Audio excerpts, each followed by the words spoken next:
Je me tiens devant vous aujourd'hui avec un cœur rempli de gratitude.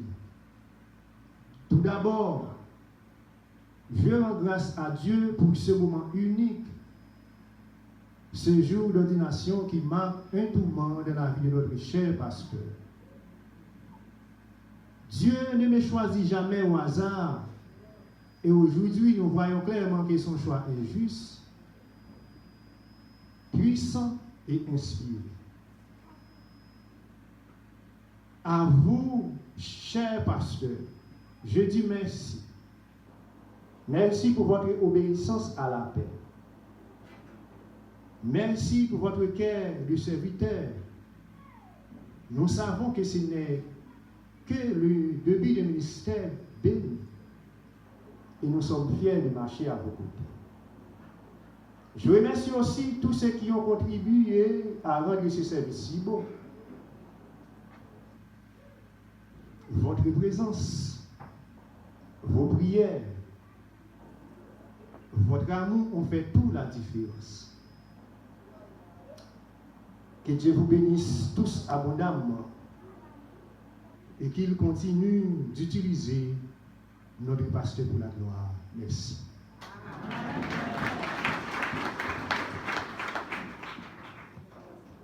Chers frères et sœurs en Christ, cher comité national, monsieur le révérend pasteur Jean-Félionnais Honoré, l'ancien président national, monsieur le pasteur Daniel Ferdinand, le président du comité national, monsieur le pasteur Ulrich Dagy, le secrétaire du comité national, monsieur le pasteur Fiolet Honoré, le pasteur district mission église de Dieu, Mondes Olivier, de Marcel Débat, monsieur le pasteur Jacques-Pierre Savaldo, le pasteur district mission église de Dieu, de Pierry, monsieur le frère Max Saint-Victor, même s'il n'est pas présentiel, madame, monsieur, les membres de l'église, madame, monsieur, les amis invités, c'est avec une profonde humilité et un cœur rempli de reconnaissance envers notre Dieu que nous sommes réunis aujourd'hui pour une moment sacré, l'ordination de mon frère Fanfan Divira au mystère de l'Évangile. Nous ne faisons pas une simple cérémonie, nous reconnaissons un appel céleste, une main de Dieu posée sur une vie, une mission confiée par l'Éternel lui-même.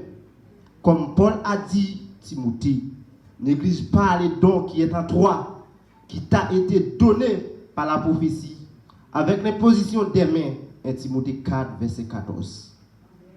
Mon appel n'est pas le fruit d'une ambition personnelle, ni d'un désir humain. C'est dans les temps de prière, de silence, de recherche de Dieu, que le Seigneur m'a parlé clairement. Il m'a élevé par son esprit, l'appel à servir sa maison, à prêcher sa parole et à conduire son peuple. Après avoir reçu cette révélation, je n'ai pas couru vers les hommes, j'ai tendu le temps de Dieu. Et au fil des jours, des serviteurs de Dieu, des frères et sœurs, sans savoir que j'avais reçu, ont confirmé cet appel par des paroles prophétiques, des songes ou simplement par les témoignages.